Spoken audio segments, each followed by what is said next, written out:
Yeah, hello, my name is Doug Newlick. I've been shooting muzzleloaders for about 18 years now, and I was asked to demonstrate how to load a muzzleloader. I might give you a little bit the history of this one here. It's really pretty new to me, and it's limited production by the Browning factory, made in the United States.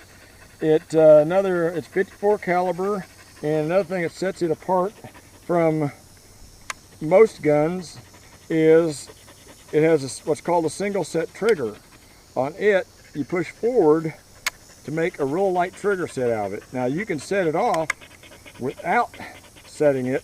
It's about a 4-pound trigger pull, much like a hunting rifle at that point. But if you're like shooting targets or in warm enough weather where your fingers aren't numb, you can take and have it, you can go ahead and set it, and then you got about a 4-ounce trigger pull. So I'm going to take and unset it here just while I go ahead and load it. And they recommend either having it, when you go to load one, recommend either having it set at half set, which is usually the place you want to have it set. Now, as long as it's not capped, it's not going to go off on you even if it is all the way back. But that's usually the best place to have it set for loading. Then I'm going to take a powder measure, and always use a powder measure when loading a muzzle loader, either an adjustable one like this or what's called a tube type powder measure. It's set up for one load amount. The reason for that is if you've shot the gun before, if you have a hot ember in there, it may flash on you. Although I'll tell you, in my 18 years, it's never happened to me. I know from talking to other people it has happened before. And if it does happen with a little powder measure like this, it may singe the hair off your fingers and startle you, but it won't do much more than that. If it flashes and you have this going to it, it will blow this up with the effective force of a hand grenade. You will lose a hand. So always a powder measure of one type or another. No smokeless. Just fill it up. And also, one thing about it too is you always use either black powder or one of the suitable substitutes for black powder. Yep, here's one. There, oh boy, we're not set up for this. There are several different ones. Percussion guns, I typically use 777. My reason for using 777 in a percussion gun is it does not have sulfur in it. Thus, it does not create sulfuric acid in your barrel. Now, at the time, that's all they had. That's what they used. And some purists still prefer to use it. But I prefer a place for sulfuric acid is in a battery, not in the barrel of a gun. So, it burns so much cleaner and is almost non-corrosive. It's not non-corrosive, but almost that point. So, it's much easier on the gun. And as hard as these are getting to be to come by, I just view it's protecting my investment. So we have put the powder down bore.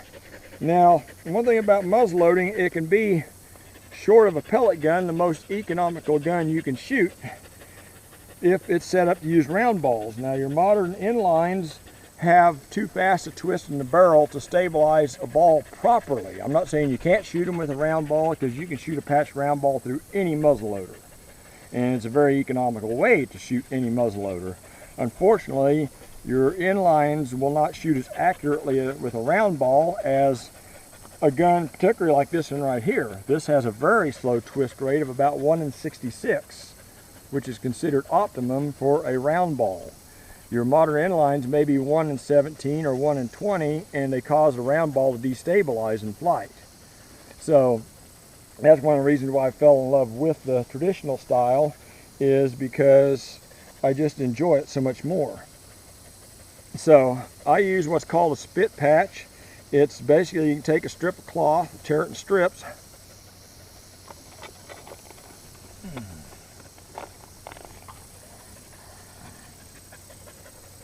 and if I was at a rendezvous, I would actually have a ball in a pouch like I do here. These are 50 caliber. This is a 54 caliber. I haven't got a pouch set up for 54s yet, but normally I'd have them in a pouch in my possibles bag.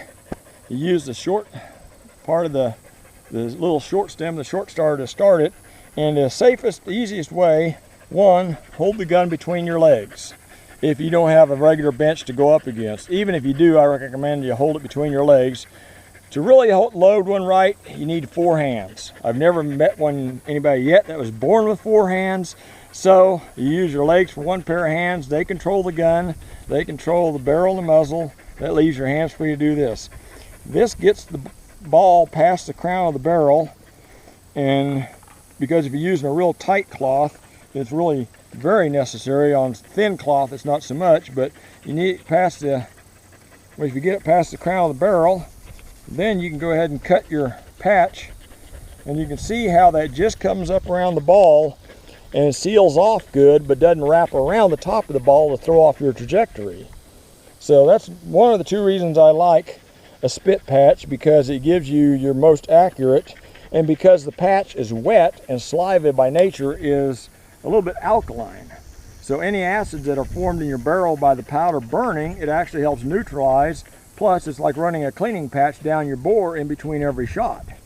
So it makes it very nice for continued shooting. You can shoot as long as you can stand to shoot, literally, this way without having to run a cleaning patch through your bore, particularly with 777, because you're doing it every shot you take. What'd you just do there? Okay, what I just did there was use the longer stem of the short starter to get the ball far enough down the bore so your regular ramrod can set down in there a bit. Now, you don't want to take your ramrod and go clear up here, because particularly if it's a wooden ramrod, obviously you can, quote, unbreakable ramrods break too by people doing this. You can break it and it probably end up going right in your wrist. Something that would ruin your whole day.